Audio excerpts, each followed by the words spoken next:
I was running one day and I started feeling some pain in my knee. It just got so painful that I had to stop. So I went to see an orthopedic surgeon. They found out that I had a meniscus tear and also some arthritis. The surgeon thought that I did not need any surgery, so he referred me to Dr. V here.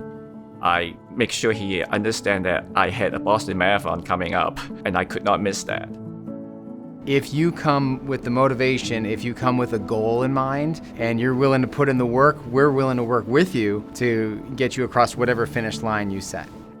Between the physical therapist and Dr. V, they developed a program for me for the rehab. A lot of balancing exercise, stretchings, muscle strengthening, ice machine. I also had the PRP treatment in January. I came back here every month and a half or 2 months or so, and my condition actually improved, and I started training again. So slowly and very carefully, I managed to run the Boston Marathon. If you're a runner, find a doctor that works with runners and find a PT that works with runners. Dr. V, thank you so much for putting me back together and go on this crazy journey with me and try to keep running marathons.